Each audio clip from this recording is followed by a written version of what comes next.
Okay, awesome. Welcome back to Money Talks. Part one. Business talks. Money Talks, you know what? Business talks, but at the end of the day, money talks. So business talks, and today we're joined in with Vishal and Tyson. They work together for a financial planning company, and they come with various degrees of knowledge and different backgrounds. They're going to kind of share a little bit with us about what's happening with the markets. I think me and Rahul, we've been talking over the last couple of days is what's actually happening in 2024 and how do we set people up for success, for savings, because it's not something that you're going to do overnight. It's something that's a long-term process. So why not start in the first week of January? Why wait until later?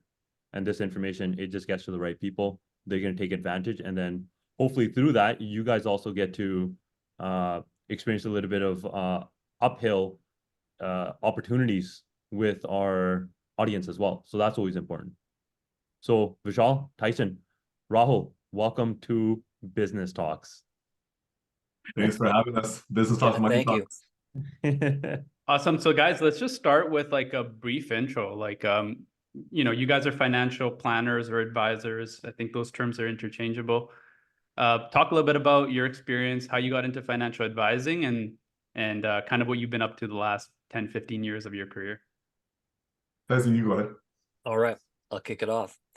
So I stumbled into the financial services industry when I was 19 years old.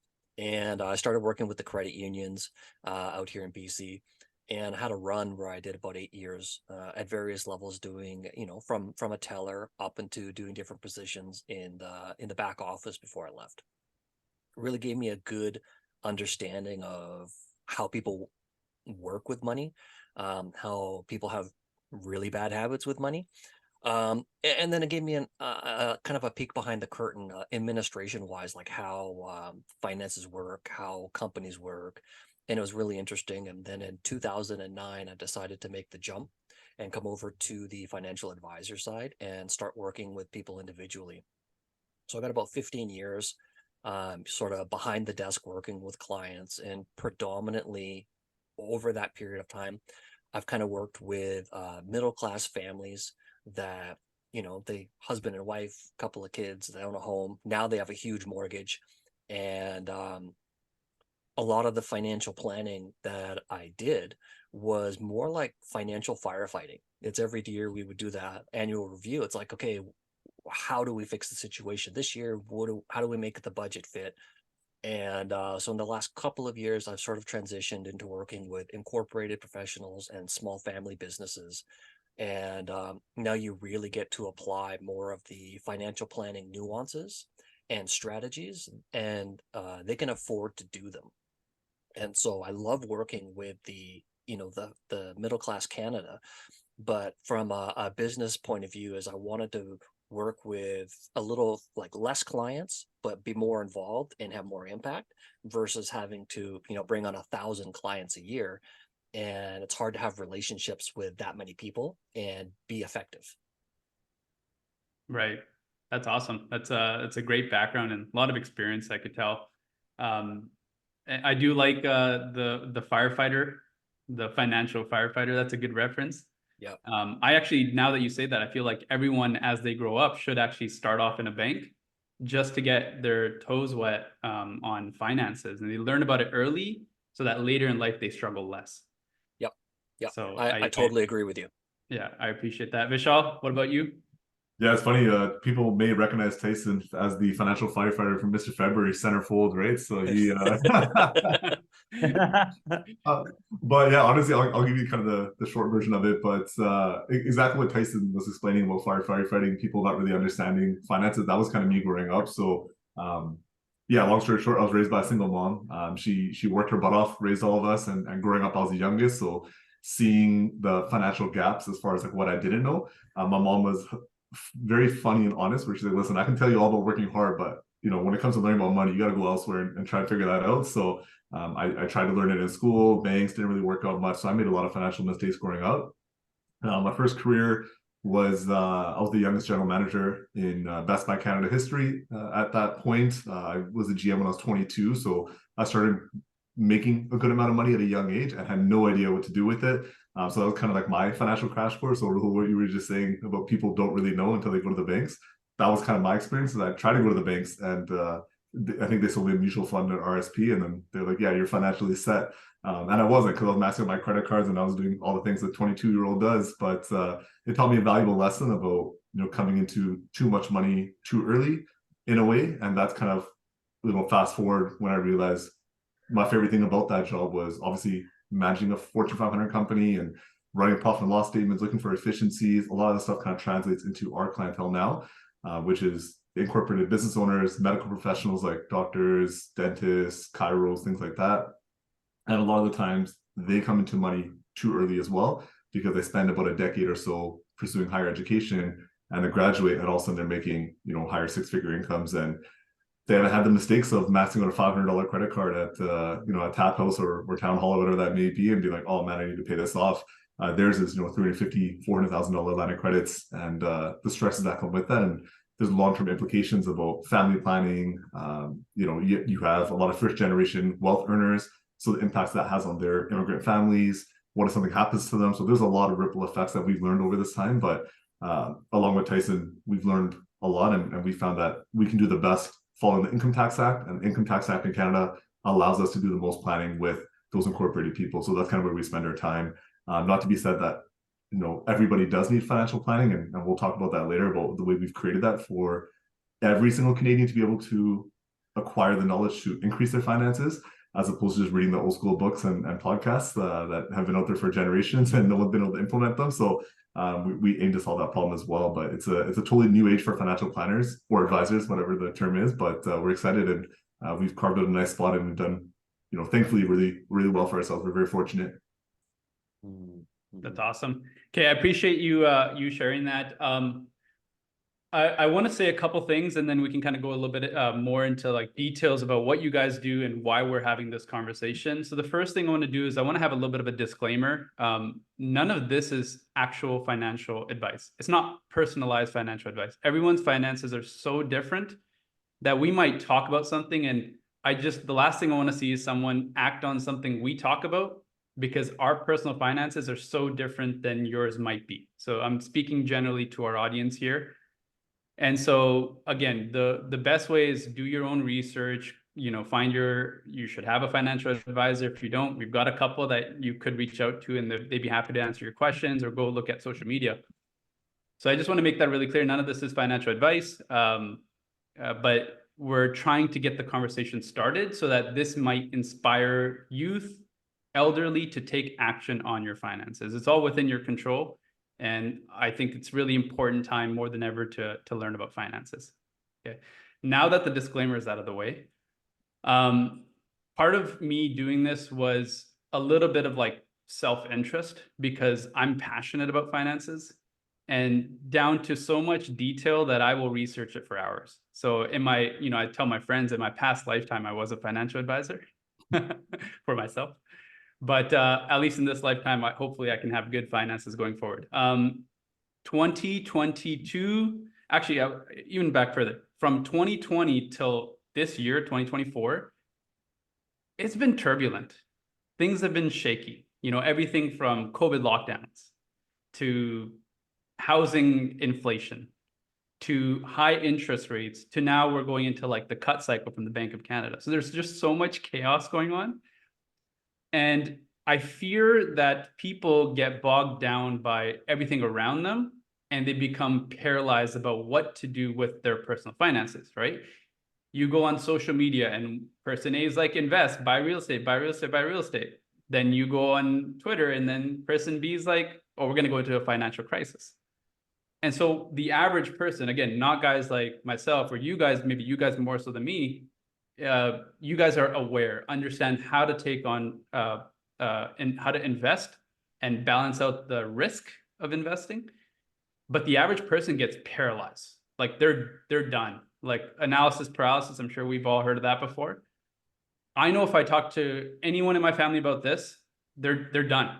They don't know how to take action. They get crippled. And so that's where having a financial planner is really important. Okay. I'm not trying to toot your horn. I am tooting your horn because I think it's important. Okay.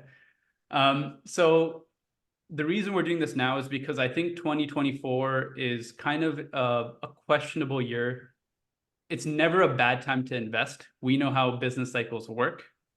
But I do want you guys to talk about your opinion a little bit because again, the goal is to spark the conversation among people. Okay. What is your personal outlook? And again, either one of you guys can answer this. What is your personal outlook for 2024? How are you guys investing in 2024? How are you guys hedging or planning for any downturns? What is your thought process for this year? I'll start off if that's okay with you, Tyson. Yep. So again, just kind of going back to that disclaimer, just keep in mind everyone's risk tolerance, especially like that's the most important thing. Risk tolerance is so different for every single person out there. I'll preface it by saying I tend for myself personally to be a little bit more risky than perhaps you listening would be. And that's okay. There's no right or wrong. You can still get to the end result because everyone's definition of success is different. So that's a disclaimer on the disclaimer, I guess. That's another one. We'll probably have a lot of disclaimers in this, but that was perfectly said. There's so much discourse, and it's not just in finance. I was watching a video this morning on in the gym. Someone's like, "This is how you use a step climber or step master." Someone's like, "This is how you don't use a step master," and it was the same thing. So it doesn't matter what you do. Like, there's always a right and wrong, and so many different opinions on it. So you just gotta find out what makes the most sense for you, what gets you excited about finances, about your own personal finances, and just pursue that little by little. And then, to answer your question about 2024, I think it's going to be just as turbulent. There's a lot of things happening all at the same time, and paralysis by analysis is a very real thing. Hopefully the interest rates will start to drop soon because there's a lot of people who are stressing right around the corner about the renewal rates. They've been variables and predatory phone calls almost from the banks being like, "Hey, I know you hit your trigger rate, lock in for a fix at like 7-8%. And you're like, "Why would I do that? I already wrote it out at this point." But a lot of people don't know. So there's going to be a lot of Canadians who are getting stuck in higher interest. And what I mean by that is if you're watching or listening or watching this, you probably got a lot of letters in the mail from Amex, CIBC, TD, you're pre-approved, phone calls off the hook of just, locking for a fixed rate. So understand why that is happening. There's a lot of people trying to secure that debt. Debt is a game changer right now, and it's going to be in 2024 because it's really, really expensive to service debt. So they're trying to maximize on that. So first thing is just be careful what kind of debt you're holding on to, what kind of debt you're getting yourself into. For myself personally, I like to liquidate and get as much debt off the books as possible. That's bad debt. So things like line of credits, credit cards, I never really tend to hold on to those, but if you do have something, get out of debt as soon as possible, because that'll afford you a lot of liquidity and flexibility to jump on other opportunities. Because I've said this, I don't know, Tyson, I shared that tweet with you. I think it was like 4 years ago. I kept beating the same drum where having a strong emergency fund and plan B, being like emergency fund, disability insurance, just in case something happens, having a strong plan B makes you a way better investor. So all that to say, I was lucky to put that in plan before, so I like to be a little bit more aggressive with my investments. So for myself personally, what I'm looking for in 2024 is looking to acquire real estate and businesses. There's a lot of active small mom and pop shops that you can look to add efficiencies if that's in your wheelhouse. There's a lot of multifamily housing that's being completed, so there's opportunities there of what other businesses surround the emergence of multifamily living.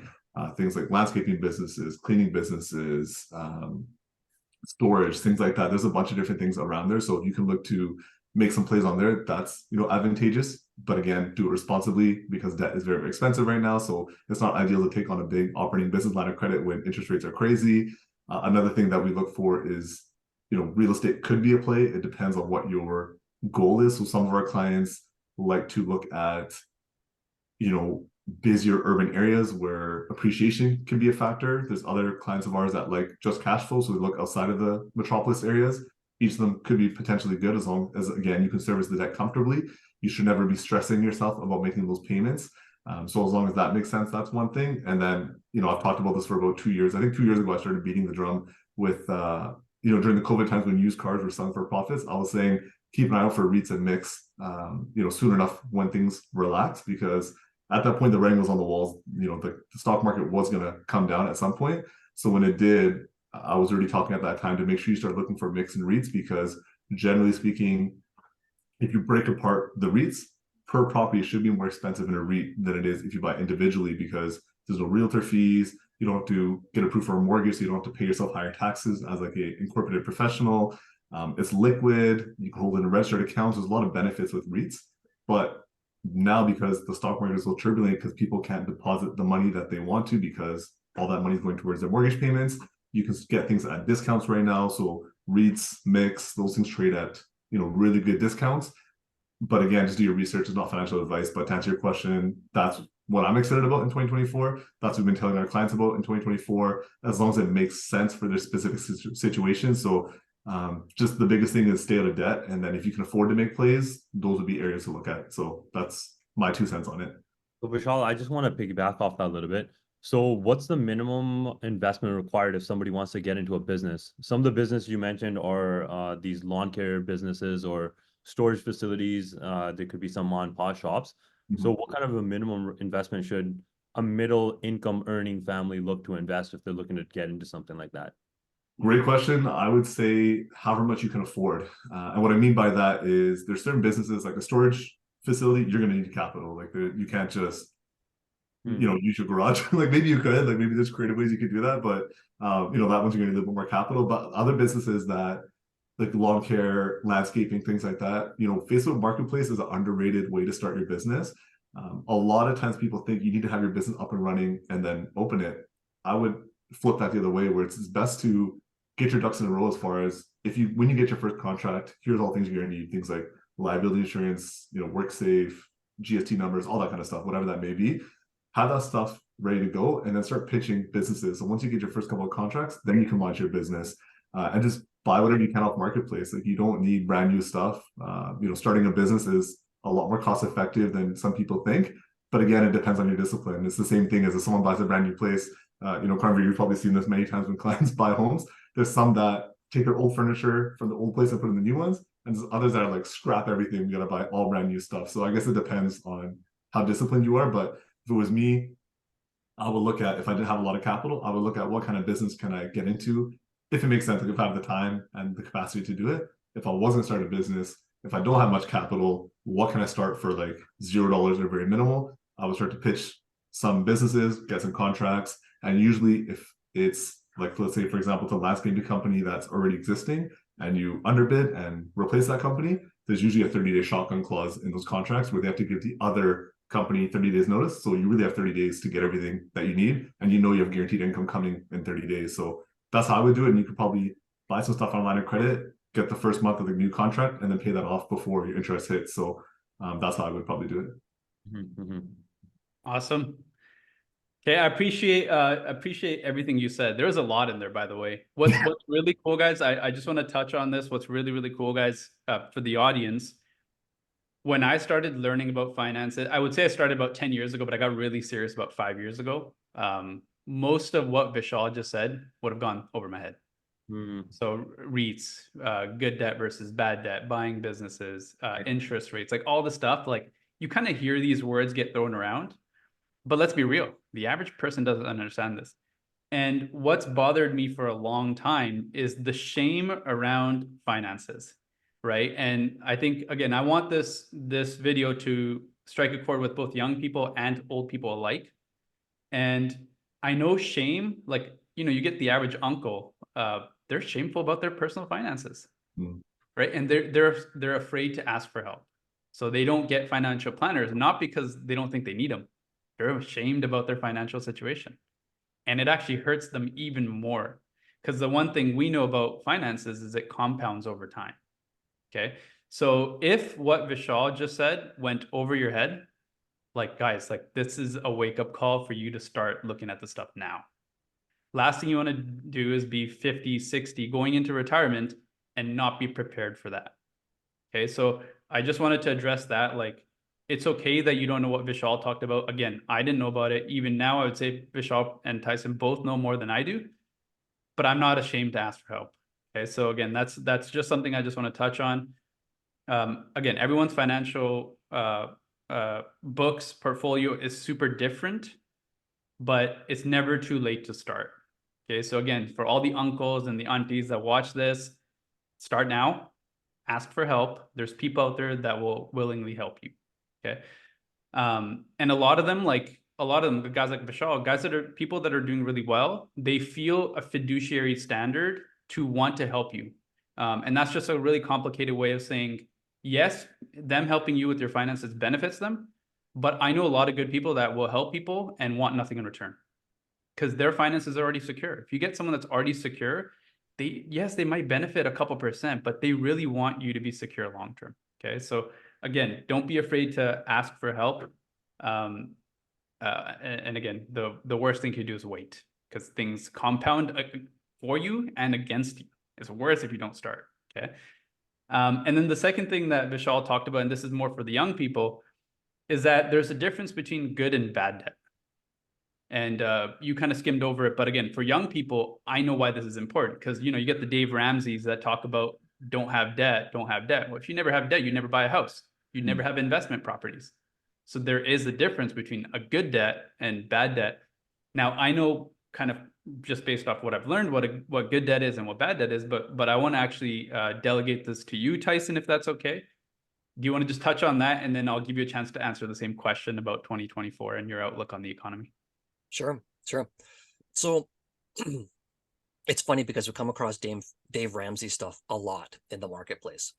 And the challenge that we come across with clients is they'll read, a book from one author, or, they'll watch one guy's show, and now they think they have to do their life that way. And his plan might not fit their life.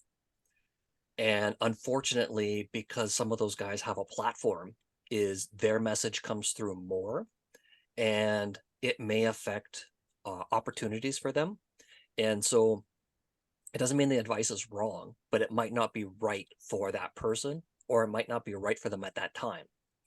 And so it's always interesting to kind of go through that. A lot of the role that Vishal and I play, and a lot of other financial advisors, is in the area of behavioral finance. Is we're teaching people how to think about things, how to behave, how to make choices.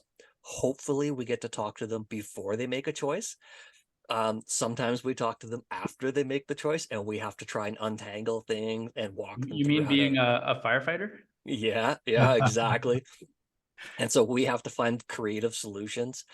But good debt versus bad debt, a lot of the times, when we take on young clients, and say you're, late 20s, early 30s, and you've been in the workforce for 5 or 6 years, you've got car loans, maybe they have a motorcycle, maybe they have, tons of, nowadays, you can buy something and have 6 installments to pay for it versus, buying it because you can afford it.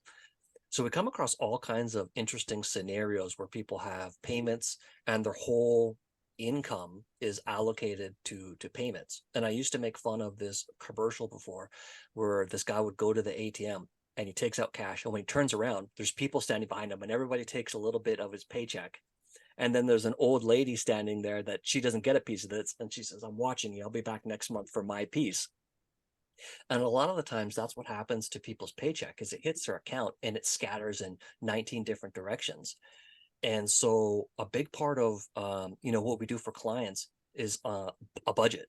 Most people don't want to do, the basic fundamentals of what's going on and where their cash is going. And you lose control of your cash flow because you have, bad debt, you have, entered into agreements, you have payments, you have subscriptions, and you don't have control over your money. So sorry to digress a little bit, but good debt versus bad debt. Good debt would be something like you said, like a mortgage, or money that you've put towards, or you borrowed to go towards a business, and that asset's going to grow. Maybe it's going to pay you, or at least appreciate, and you're going to pay that down over time, and you're going to have something to show for it. Bad debt would be, taking out a car loan on $100,000 car, and that car is going to depreciate every year. And so 5 years in, now the car is worth $60,000, and you still have $80,000 owing on the car. That's bad debt, right? You're not going to make money on it. It's not going to be a collector's car. And, even if you pay it off, you're technically still underwater. And so we look for areas and strategies where we can reverse course on some of those things, help people recover, or at least understand the cost of the decision that they're making. Exactly. I want to mention something. So when I think about budget and you talk about people just wanting to go buy things and having installments, it's just delayed gratification. I feel like now more than ever, there is no delayed gratification. It's I have something now, there's an opportunity to get it with installments. I'm going to pay it with the least amount of money down and go for it. Our parents didn't do that. Our parents didn't have the luxury to do that because financiers were not willing to lend out the credit cards and these high loans and these ratios as they are today. So what does that say about the banking system of just creating some sort of an effect to have people addicted to purchasing and swiping their credit cards? Incurring It's never been easier to spend money. Like, it's crazy. One of my clients said this joke about himself, actually, but he's like, back in the day, I used to be the kid crying in the toy aisle at Walmart because my mom wouldn't buy me a toy. He's like, now I'm the kid that has the money. He's like, and I'm buying everything. And he's like, I just can't stop myself. Yeah. It's just one of those things that's so true. And the card thing drives me crazy. Like, talk about what you see in social media. The amount of stuff I see on people like, oh, having expensive cars so important. It helps you close deals. It's an image thing. I'm like, that is such BS, man. Like, what it doesn't, having an expensive car with a stressful debt payment doesn't make you a better salesperson. It's like being more confident in your skill set.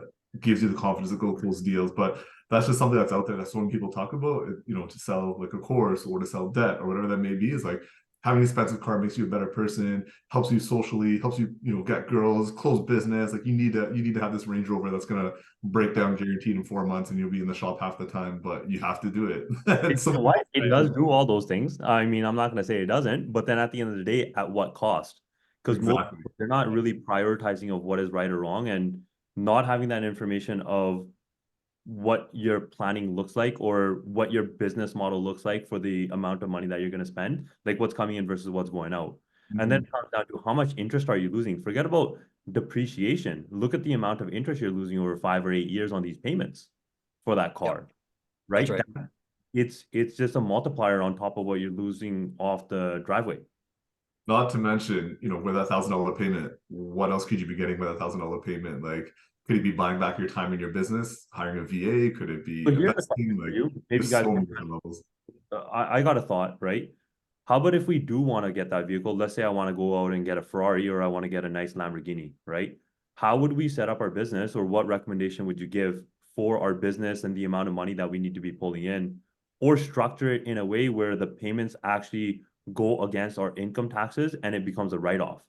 How would you recommend something like that? Because then we essentially we get the car sooner than later. We don't have the finances to do it, but then also we're saving on our taxes, because that's what I see a lot of people doing too.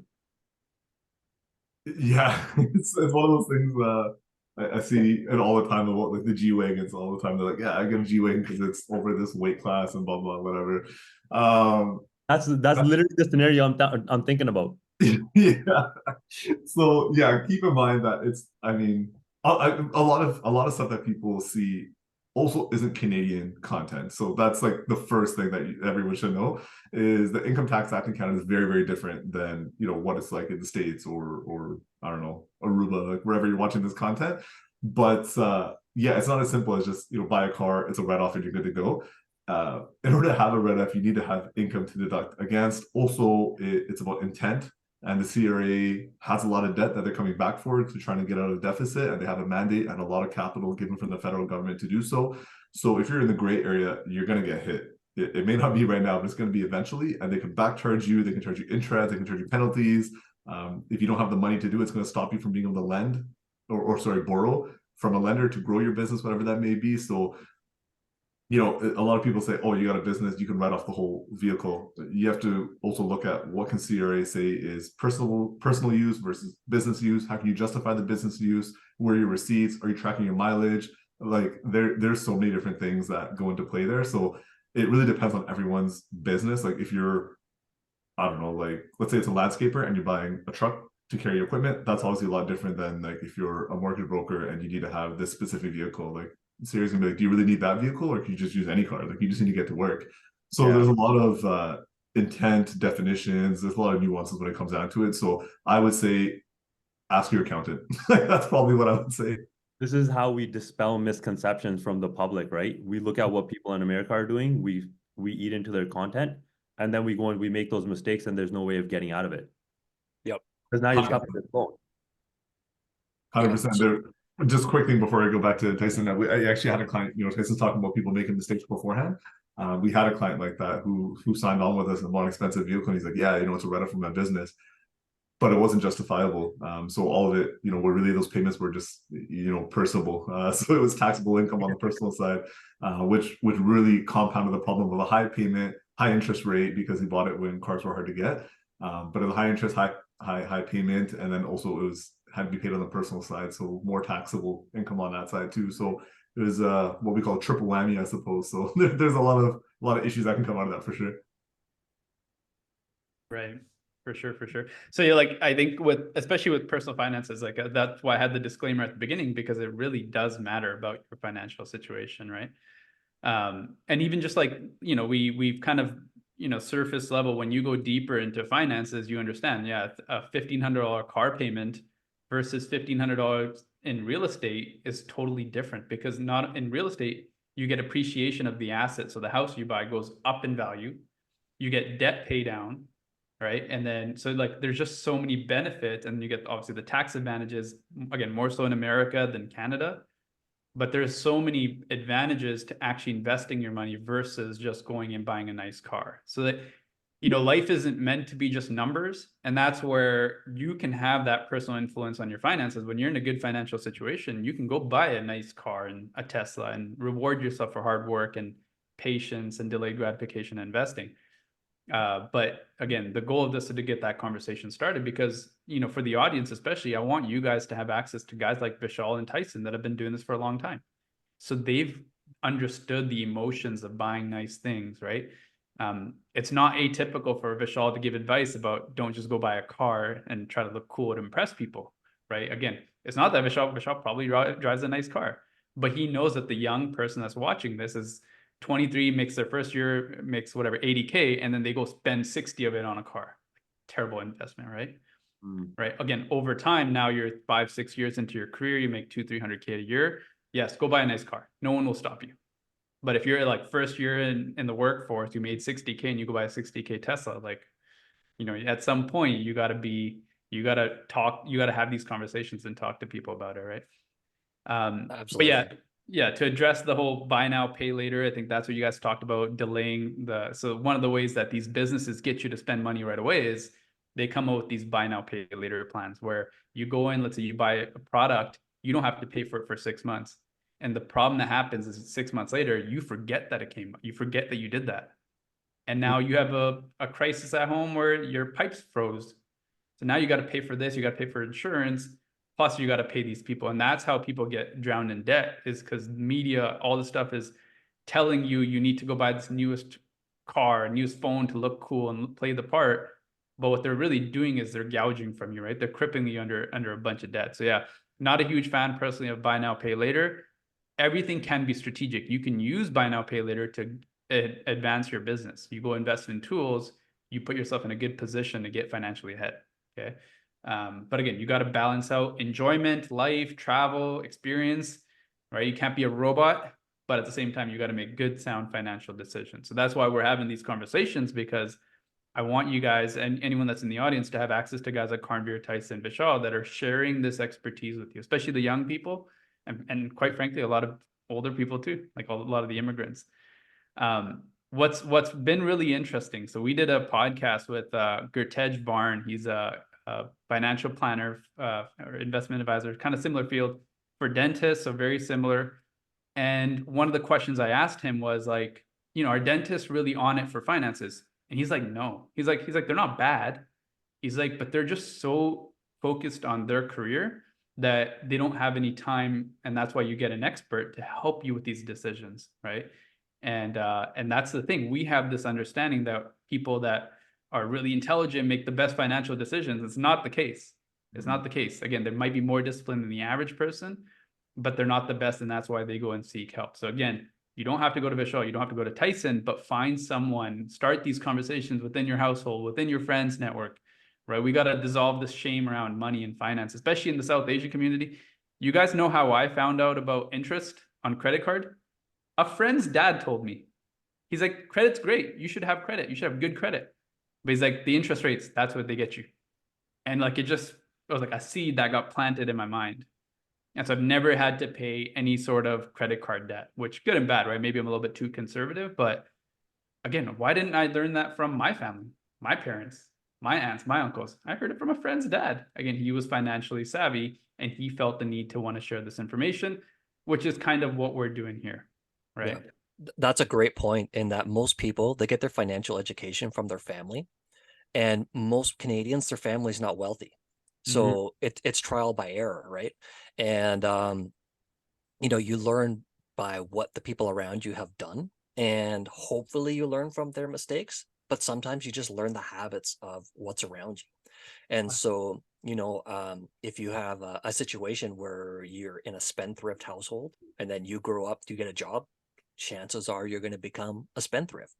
If you grow up in a conservative household where it's really, like Karn said, it's delayed gratification, you know, they teach you the value of money, you know, you may grow up with some of those habits and you have a little easier time building your, you know, your financial roadway forward.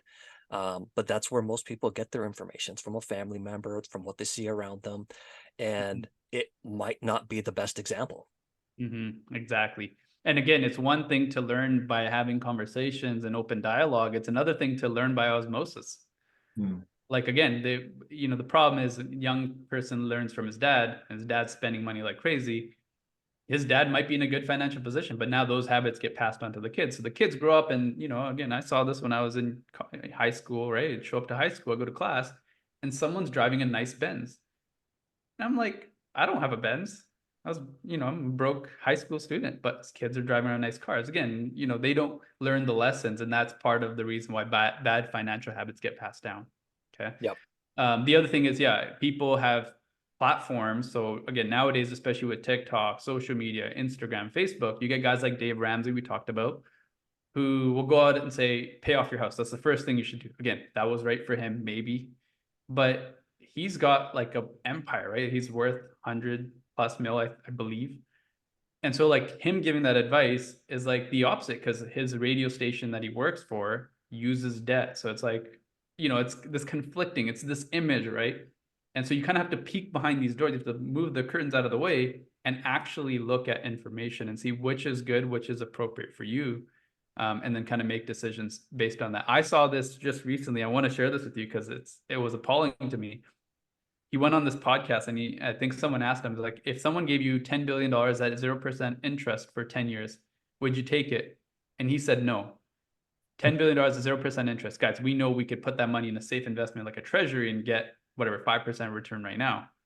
So him saying no was like more of him trying to uphold his image of like, debt is bad, as opposed to like what's actually right. And so that's why I get kind of frustrated, because I'm like, man, they're just sharing information that keeps people poor or just doesn't help people get financially ahead. And that's why I really felt compelled to do this and have you guys on, because, you know, I think it's just so important that we talk about this stuff. You know, excuse me for going on my little rant. So you guys could tell I'm getting like really into this, because I want to dissolve this stigma around finances. This, again, just, I didn't grow up super wealthy, so I know, and having gone through these experiences, I feel compelled to share that. So let's segue into something that I had on my mind, right? So we talked about good debt and we talked about bad debt. We talked about delayed gratification and interest and how we're going to save ourselves from the future selves of having to pay more debt. So if we wanted to get into a good position for retirement, let's say it's an average income earning family, right?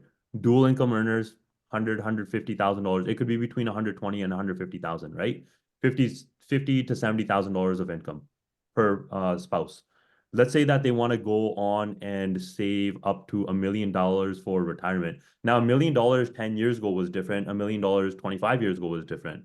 So using $1 million as the equivalent 5 years, 10, 25 years ago, if we just continue on that track, if we're earning that $150,000, we're living within our means, we're not overspending, we're still taking our trips, living our life. How do you guys suggest that we get to $1 million in 25 years or 40 years or 60 years before we hit retirement, so we can actually step away from work, because what I'm seeing a lot is, especially with real estate, some families, they're still working. Like some of the grandparents are still working at 75, 80 years old. They're going to the farms or they're working in construction. I've seen some old age people working at the front doors for Walmart, not just our community, for all communities. And it's like, what happened in their life that they were put in this position? How do we stop that from happening for our future selves? Yep. No, I totally agree with you. One of the things that we do see a lot is people going into retirement with huge mortgages. Mm. And that was never a thing 20 years ago, right? You were kind of on track to be wrapped up at a certain time. And a lot of that had to do with manageable real estate prices, right? So if you wanted to buy a home 20 years ago, you know, not every home in your neighborhood was $1 million. You could get something that was reasonably priced, and you can expect to pay it down with your very good level of income. It's not a huge income, but it's a really good quality income. So for somebody to get to $1 million in retirement, you know, a case that Vishal and I came across recently is we actually took all of the clients' data and all of their forms and we read it to them and translated it to English. We found out they had a matching program with their group RSP at work and they weren't utilizing it. So they were missing opportunities, and that added a huge number to their retirement goal that they weren't going to take advantage of. And so, $80,000. yeah, Okay. it was That seems so simple. simple. But the challenge is, like you guys mentioned before, some people are really embarrassed to open all of their documents up to us and have us read them and look at the state of where we are. And so I like to tell clients is we're going to read all your stuff and we're going to translate it to English because we want you to understand it. Mm. And we look for opportunities and places where you can maximize on your growth. And that doesn't necessarily mean you have to be super aggressive in your investment portfolio, because not everybody should be super aggressive. And that's actually something that the investment industry is going to really start cracking down on. Is they used to say, you're 20 years old, you're young, you should be aggressive because you have 40 years ahead of you. But that's not necessarily true. So in building your financial plan, that roadmap to get to $1 million, the first part that we actually want to do is, before we go on offense, is we want to go on defense. Is all your legal and your beneficiaries in alignment with what you want to do? Have you handled your risk management? Do you have an emergency fund, like Vishal was saying? You know, have we tackled all of the basic stuff? Nobody wants to talk about that, because when we do a budget for you, there's no commission generated for the financial advisor. It's for the benefit of the client. And so a lot of the work that we do for clients is organization, helping them understand what to do and educating them. And once the base is built, once your foundation's built, then it's absolutely, we could be super aggressive in, you know, allocating funds and resources to how do we maximize, you know, the available programs to you.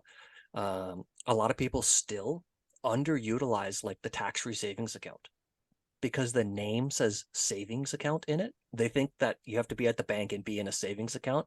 And they don't understand that if you're investing your tax-free savings, all of the growth in the future is tax-free. So it's an excellent supplement to your retirement fund. So you're saying put it into the tax-free savings, maybe buy some stocks, some mutual funds out of it, and you're good to go. It could definitely help. And it depends on the scenario. You know, I was reading some stats that were internal for my back office, and the average lifespan of a tax-free savings account is 3 years. So how much compounded growth can you get on a tax-free vehicle in 3 years? You know, even if you're growing at 10%, it's going to take 7 years for it to double. And so, you know, people are missing out on opportunities because they want access to the funds too early. And a lot of the times it's just because they don't understand that if you're spending that future money, you're not taking out a few $1,000s. You might be taking out $20,000 or $30,000 from your future. That's the compounding effect that people don't understand. You can That's see right. it on paper and you can see it on graphs as much as possible, but until you actually have some sort of a plan of contributing on a regular basis, it's tough. Yep, Mhm. exactly. And the reason to have like a professional, like a financial advisor or planner, is because they help you deal with the emotions of how you feel day to day, week to week, month to month, year to year, right? Yeah. And you know, it bothers me when I hear that it's only 3 years. I'm like, man, like you're not letting this sit and grow for you over time, right? Best way to kind of explain compounding, and maybe we've all heard of that example, where they take a penny and they double it every day for 30 days. And I can't remember what the exact number is, but it's like several millions of dollars after that 30-day period. That's right. Now, it's just not immediate enough for us, right? The average person's like, oh, it's not 30 days, it's 10, 20, 30 years, possibly. But, you know, that $7 that you don't spend today and goes into your investment after 30 years could be like 4 or 5 grand. It's a lot of money. And when you go into retirement, these things become really important. And sometimes like people don't realize that it's not just you're leaving your money there and doing nothing with it for a long time. Sometimes you put your money in that registered account, like a TFSA or like an FHSA, for example, and then you'll let that grow for a bit, take that out, put it into a different asset like real estate. It'll grow over time. You can refinance it. I won't get too complicated here, but then you can move that money back and forth between registered accounts and really exponentially grow. But again, like Tyson said, it depends on your risk. And I just want to circle back to two things that Rahul, you said, and Tyson, you said as well, about organization and emotions. You know, the TFSA thing is a hard thing to hear. But on top of that, a couple other hard things that, or sad things to hear, is when you look at the stats of the back office, like we were saying, we're getting our updates. The amount of money that's sitting in TFSAs that's not invested at all. Like people think, yeah, I open up a TFSA, like my money's grown, but it's just sitting in savings accounts, and the banks are like, cool, we'll give you nothing for it, and then we'll lend it out, and they're not going to say anything. So a lot of times people think for several years that their money's been invested over the last 7 years, but it never was. That's a heartbreaking thing. On top of that, when it comes to emotions and organization, so many of our clients are intergenerational. So going all the way back to our last conversation, because you're earning a high income doesn't mean you're wealthy. Oftentimes they'll spend a lot of that money on inefficiencies, bad tax planning, bad investments, whatever that may be, because there's a pressure that they feel of like, hey, I just graduated as a doctor. This is my first job, essentially making like $700,000 a year. And my entire family scraped and worked their butts off for the last decade to get me through med school. So I need to take care of everybody, but there's no strategy on how to do it. So they lose a lot of money that way.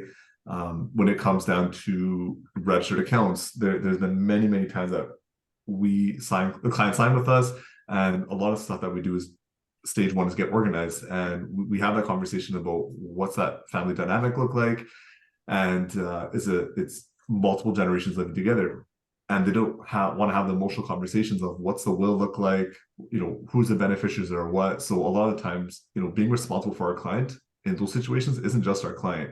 It's everyone, as long as they're willing to sign with us and waive, you know, it could potentially be conflict of interest. So as long as it makes sense for that situation, we can have the conversation with the whole family and actually sit there, but, you know, what's estate equalization look like? Like what from the parent, what do you want to happen?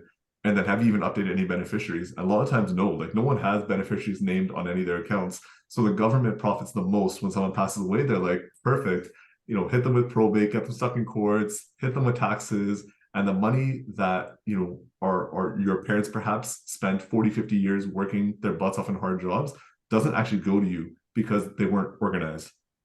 And now instead of starting on stage 5, you're starting at stage 1 because you had to pay the tax bill, pay for the funeral, that money went elsewhere. Sometimes it's contentious on the relationships with your siblings or whatever that may be. So there's so many layers and levels of bad things that can happen if people skip past that step. So it's just one thing that, you know, I want to circle back to. And again, that's anyone that's listening, if it makes sense for you, should definitely look at hiring a financial advisor, because these are all things that you don't want to talk about, which is fine, but it's something that we're obligated to talk about. We're obligated to let you know, like, hey, this is right in your face. This is a concern. There's forgotten money here. There's potentially money that's going to be lost and things of that type. And then Karnvir, to your question about, you know, retirement planning and what does that look like? Another thing that we look at is what source of income are you going to have in retirement? So a lot of times our financial planning clients, they'll engage us to help map out their parents' retirement. Like, what's, you know, my parents going to look like? They immigrated here. What does that look like? Things like, you know, were they in a pension plan? Is that going to, what income level is that going to be? Is it taxable, non-taxable? How does it impact their old age security, their CPP, their GIS? Like, there's so many different levels. So we want to look at what that retirement picture looks like as far as income coming in. And at the same time, what we're seeing a lot of now is people moving where they're retiring. So someone that was living in Vancouver wanting to retire in the Okanagan somewhere. or sometimes they have a bad family history, so they want to retire somewhere near a major hospital. For example, like if they have cardiac issues, a lot of people don't think about this with the retirement planning, but if you have cardiac concerns in your family history, like most brown people do, you want to be retiring probably somewhere close to a hospital that has the facilities to take care of that, which is really, I think Tyson, correct me if I'm wrong, but Surrey Memorial and Royal Columbian pretty much are the main ones. So do you really want to retire in CHAWLA and save that money? Maybe not if you can't even get to the hospital to take care of that. So there's so many conversations that need to happen when it comes to retirement, instead of just like the days of having, I need to get this amount and I'll be set. Those days are kind of done because inflation, housing costs, and things like that. And then the one thing I would say for every parent out there is don't prioritize your kids' education over your own retirement, because when it comes to your kids' education, this is what we see a lot in the immigrant community, is they want to do so much for their kids. Your kids could get a scholarship, they could go to trade school, they could self-fund, they could work part-time, they can get a line of credit or student loan. There's 5 options right there what they can do for retirement. You don't really have that many options when it comes to your retirement, and you don't want to become an obligation onto your children, or who knows who they marry, what their values are when they get older. There's just so much risk when it comes down to it. So make sure you prioritize your retirement over your kids' education. And that's kind of broad strokes. Obviously, it may be different for every single person, your values, but I would say generally speaking, that's one thing that hurts a lot of people, is they put a lot of their money into taking care of their kids for the future. Who knows if your kids want to take care of you? So just make sure you take care of yourself first. Yeah, that's, if I can just add to that, that's a huge thing, is that a lot of people feel guilted into preparing for their kids' future. And exactly what Vishal was saying, as we have this conversation with clients, is, man, your kids can get a loan to do what they need to do. You can't get a loan for retirement because nobody's going to back that loan. Yeah. And sometimes they do it because somebody shows up in the hospital right after they gave birth and they say, this is the program that your child needs. And they get you to sign up while you're high on emotions. And it's not necessarily part of your financial plan.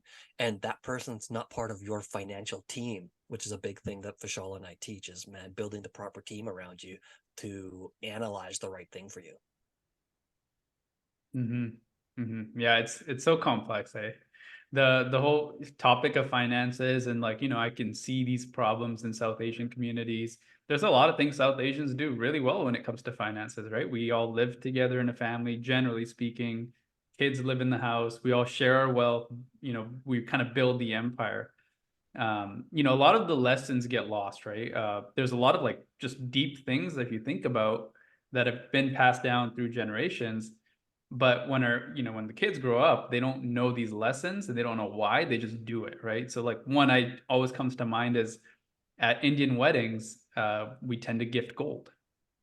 And so if you really trace that back, like why are we gifting gold? Because when times get tough in your relationship, in your wedding, and the economy changes, you can sell the gold to eat and survive. So like, again, no one tells you that. Why are we giving gold? Like no one questions that. You don't go to a wedding and be like, why are you guys giving gold? That's the reason why. So no more gift cards. Rahul will get you gold for your wedding.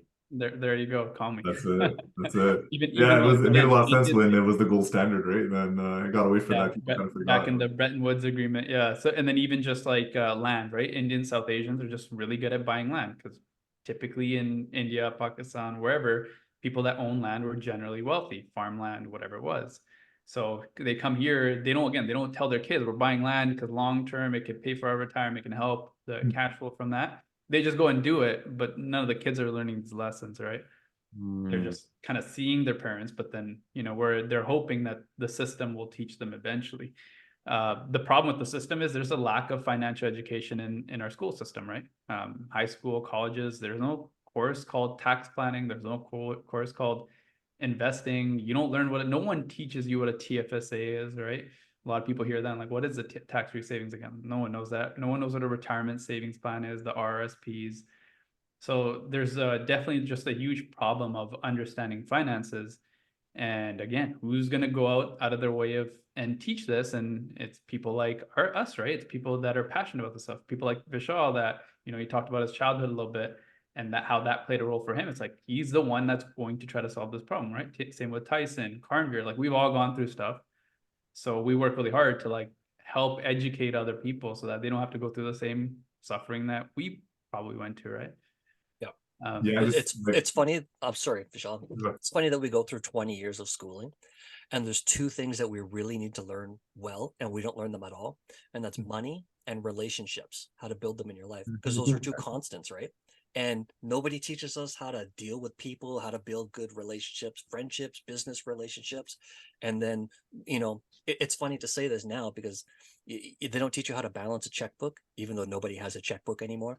But, it's kind of a cliche is how do you balance your accounts and how do you make sense of your money? Man, they don't teach you how to do that stuff. Yeah, exactly. Exactly. Vishal, you were going to say something as well? Something along the lines of that, but I would just wrap up that retirement conversation with exactly what you were saying about intergenerational living. So as generations spend more and more time in North America, that multi-generational family living kind of wraps up. And the Filipino and South Asian community, me and Tyson joke about it all the time. There's so many synergies with that, where it's the family lives together. But again, if you're listening to this and you're kind of planning for your kids' retirement, as you spend more time in North America, what do you think the chances are that your kids are going to want to live with you? So again, there's just so many variables when it comes to your children's planning. So if you can afford to do so, by all means do it. I'm not saying like don't plan for your kids at all, don't leave them anything, but don't do it at the expense of your own retirement, because things can change on you quick. And as we said earlier on, the best offense is a good defense. So making sure that plan is in place first, and then you can start looking at other things as well. So yeah, I'll just wrap that up with that point. For sure, yeah, and that's why it's important that financial education isn't just about educating individuals; it's about educating your entire family, right? Are you guys on the same game plan, right? Do you guys have the same goals? Do you understand that your parents need to retire? Are you willing to help them? Are they willing to help you? Like these conversations need to be had within your household, within your relationships, because this is where a lot of problems within families start, is because they don't talk about this stuff openly. And that's a different conversation for a different day, but it is important when it comes to finances. 100%. And you'd be surprised like what can come from that. Tyson and I just had a client. They're a really large family business, and the business is going to one of the children, and the son's going to take it over because he's been working in the business for a long time. But his concern is the same as his parents, like how do we make it equal for everybody else, because like, I don't want any issues with my siblings. So they kind of asked us, and we mapped out everything, and kind of what made the most sense were like utilizing insurance to give tax-free money to the siblings. And then the question is who pays for that? And then it made the most sense where the son's like, I should pitch into it as well, because it shouldn't be all on the parents to fund this, and it's expensive because the parents didn't get insurance when they were younger, so now they're older, so they pay for some, the son's paying for some, and then the money will go to the other kids, equal with the estate. The son inherits the business, everyone's happy, and they continues to go on. But if you're not proactive with it, you're reactive, which is the worst thing to be, because emotions are high and you don't really have any options at that point, right? So it's just, I think the overarching thing is just have anything that's in your mind when it comes to finances that worries you or stresses you out, have a conversation, ask somebody about it. You'd be surprised how many people want to help. You'd be surprised how many people perhaps are in the same situation or know someone that was in the same situation as you. The chances of you being the only person in your entire circle who's dealt with that specific situation is very, very rare when it comes to money. Most people deal with the same thing, and sometimes those people have great solutions that'll be able to help you, but you'll never get better if you don't ask or talk about it. Exactly. Yeah, exactly. And again, you gave an example of a situation that people were reasonable. They jumped in and said, this feels fair, but there's a lot where it doesn't go that way. The exact opposite. A lot, right? And so again, the way you solve those problems is you are proactive, right? As Vishal said, if you're proactive, you start these conversations within your household, and the more prepared you are, the better, right? Yeah. So it would probably fill a whole nother episode, but one of the interesting things is when you have these wealthy families, is being able to plan and conduct family meetings is a whole nother skill set. It's not about products, it's not about investments, it's like managing emotions and making sure people get to talk. And a big part of the communication is something has to be transmitted, but you have to make sure everyone else is receiving it too, not just waiting for their turn to talk in the family meeting. And that's a challenge.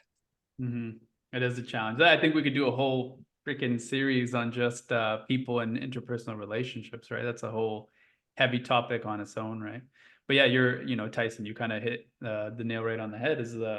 We don't teach relationships in our school system, and we don't teach finances. And so people learn those things through osmosis, through media, through what you've been told, right? You see, rappers do certain things and you think that's how it's supposed to be for you, but again, just totally different circumstances, right? Yeah. So, but cool. I think that's pretty much it. I think you know, I have one last question that I want to touch on, and then I want to give you guys a little bit of time to talk about anything that you want to address. The last question that I have is you know, what advice would you give young people entering the workforce on finances? Now, I know it's really specific. I know it really depends on the person, but like generally, we give like really just simple advice. What would you tell them? What would you tell like the younger version of yourself? Team up with Tyson sooner. I'm just joking. I would say discipline beats up motivation would be the overarching thing. So just be disciplined and pursue discipline over everything else. Discipline yourself and just working towards understanding what your future will look like. You know, discipline yourself and finding out what your values are. Don't just fall into the traps of, you know, social media pressures or social pressures. Like I'm very happy after like I was like 26, 27, I realized like I don't really need to spend a lot of money to live my best life. Like most of the things I do are actually, you know, free, which is great. And that's kind of changed my perspective on a lot of things as well. But, you know, I was 26, 27 when I learned that. So would I want to learn that earlier and implement my money better? For sure I would have, but I wasn't disciplined enough. I got distracted, I got influenced and things like that. So I would just say, be disciplined. It's always going to beat out a lot of other variables. So discipline is key. I would tell young people is be very careful about the tactics versus strategies that you're given. So a lot of people are given the tactics of, oh, you're working now, you should put money in RSPs, or you're working now, you should do, you know, you should do tax-free savings first, do RSP later. That's very tactical with your money. But you have to look at the overarching strategy of like, what's going to happen? What's the 10-year plan? What's the 20-year plan? A lot of the times for young people, and you start earning money, it's really exciting, but the best investment that they can make is in themselves. Are you investing in things that are going to build your skill set? They're going to make you more adaptable to the marketplace, make you more appealing to the marketplace.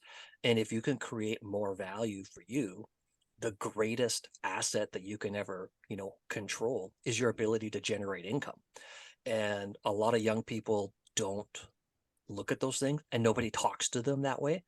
And so they're looking at what's the best deal I can get on a car or a truck? How do I build money for a down payment? And then you get locked into something.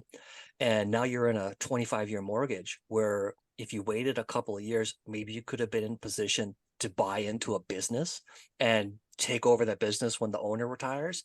And now you're set for life.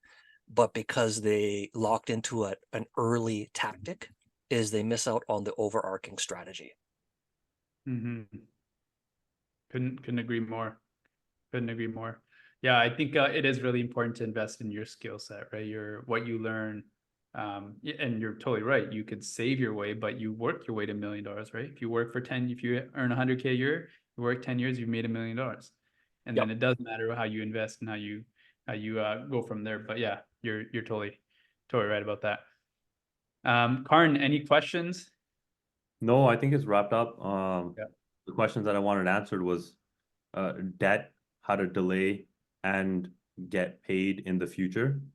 That kind of we've kind of summed it all up. And the last thing is that my thought process is, as hard as it is to start the conversation, I promise you, to everybody that's listening, after having that conversation, walking out, you just feel so much more inspired. You always feel better about your situation, because all that shame, all that guilt that you carried about all the mistakes that you've made, it just kind of washes away, because now you have a plan and you have some sort of goal to go and achieve. The biggest issue with a lot of us is we have no goals. We just assume that we're going to just get there one day. Nobody ever just gets there one day.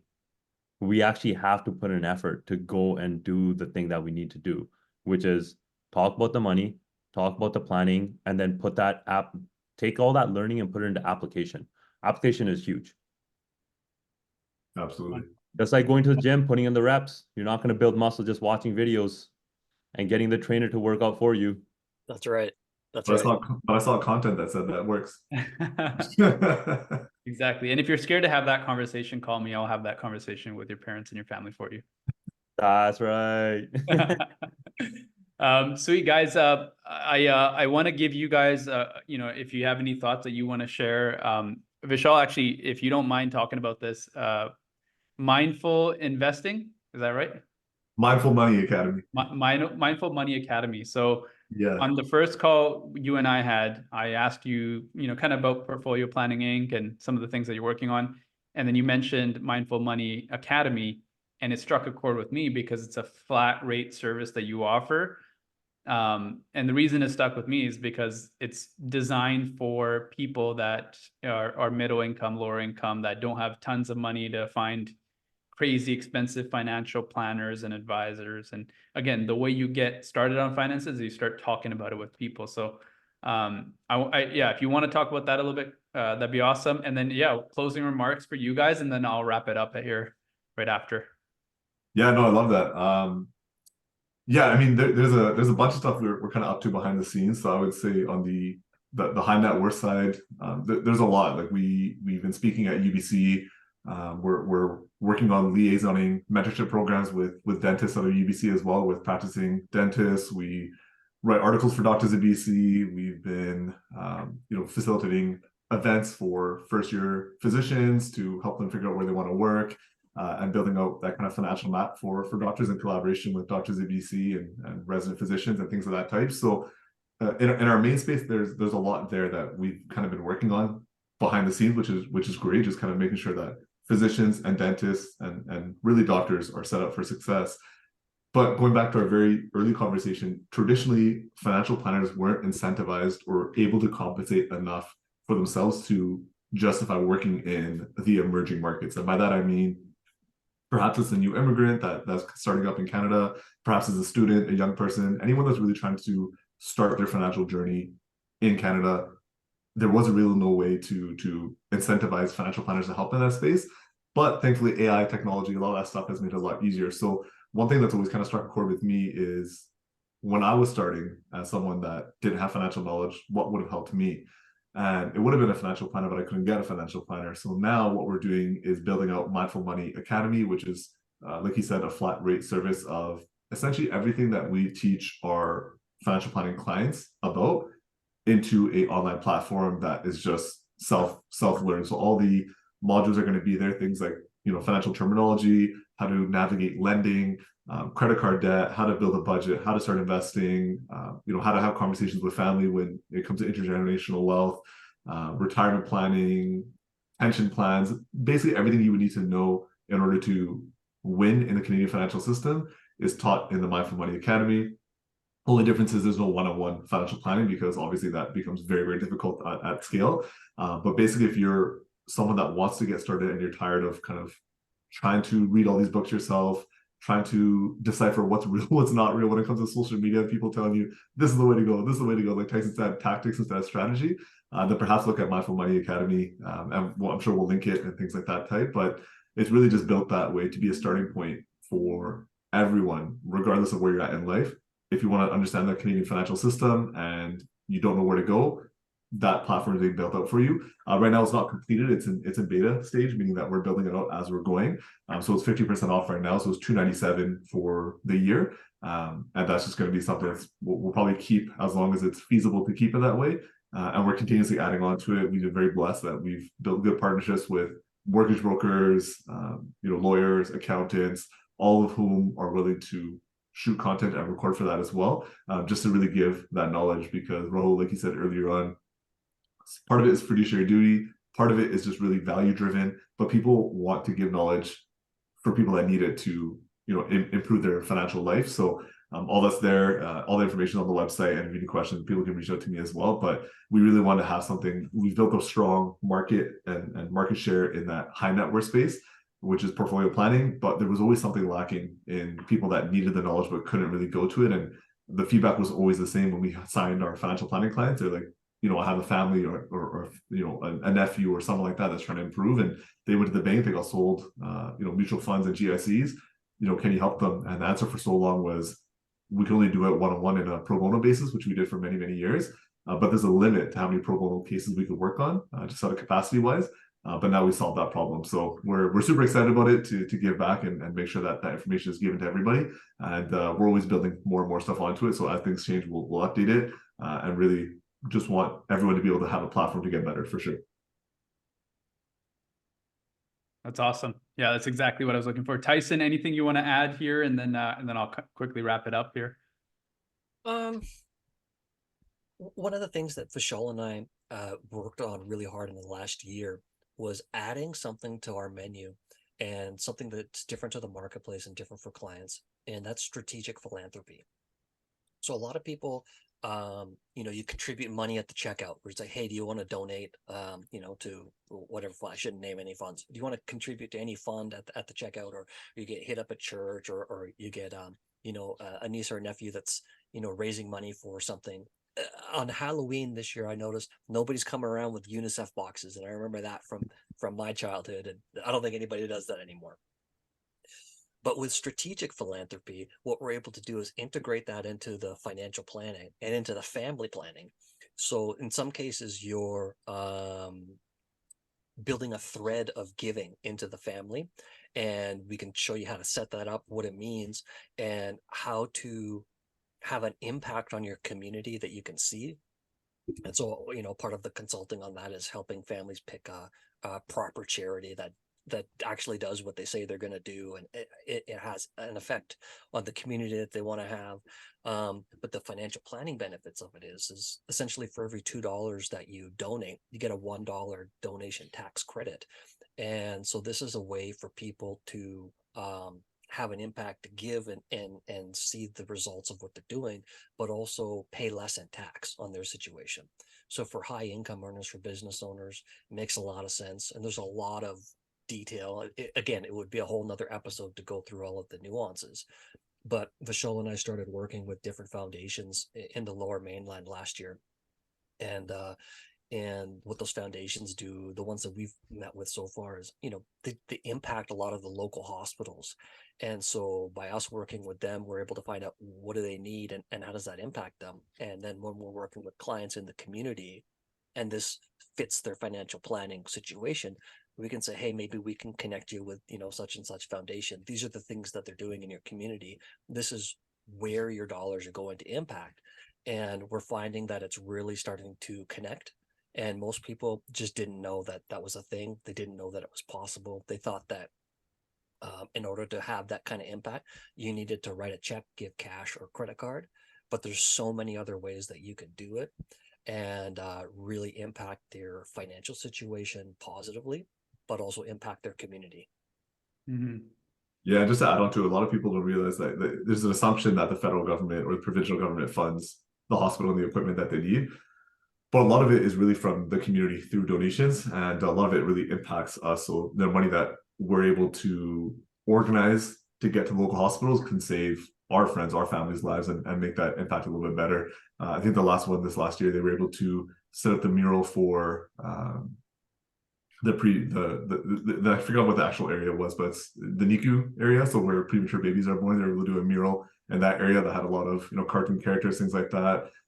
We're currently trying to help raise money because they want to do murals in the mental health ward and things like that.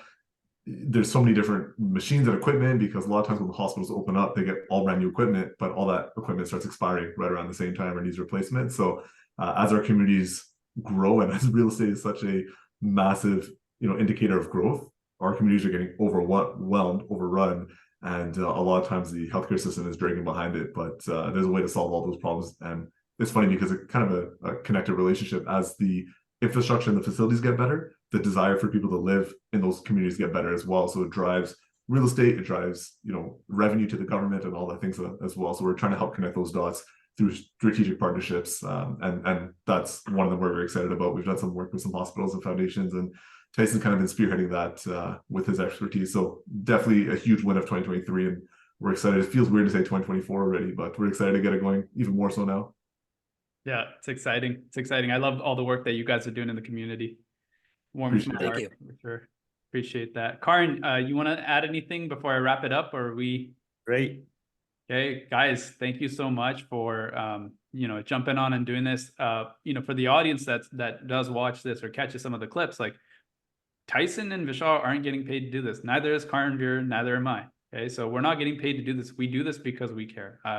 I personally, again, it resonates so deeply with me. You guys could probably tell I was getting frustrated with the whole Dave Ramsey stuff. And, you know, if I wasn't trying my best to be super polite for our guests today, I'd be off the rails ripping someone's head off. So, you know, I really care that people get ahead, especially the youth. I care about the youth. I want people to be in a good position to build a future that they're excited about. So, Tyson, Vishal, do you guys want to quickly announce your Instagram or social media and how people can get in touch with you? And then I'll just quickly wrap it up. Yeah, you can find us at Portfolio Planning on Instagram. That's kind of linked to everything else. Our website is portfolioplanning.ca or www.portfolioPlanning.ca. But yeah, you can see us. We're linked on there. Tyson's personal's on there. My personal's on there. James, Farah, the other advisors that work with us. So yeah, at Portfolio Planning is probably the best way to see us, and we're always putting out content that's going to be specific to implement or help the viewers implement stuff. So if you still have questions after this, and what's a TFSA, what's this, what's bad credit, bad debt, all that kind of stuff, just follow us on social, and we're always putting out content to help educate. I think it was crazy. I looked at it. I think we had like almost 300 something posts. I'm like, I don't even remember posting that much. Like, it's crazy how fast that happens. But yeah, if there's things that you guys want to see, knowledge you want, just DM us on there, and we'd love to hear what you guys think of this podcast and in general, what do you guys need more of, and we'll make sure we provide that as best as possible. Awesome, guys. Thanks again for doing this. Last little plug, we've got the Unconventional podcast. We've got a new episode generally every bi-weekly or so. This is, guys, you guys are part of our first business talks podcast. It's a new segment that we're doing that's specific for business, investing, finances, whatever. So thank you so much for making time to do this.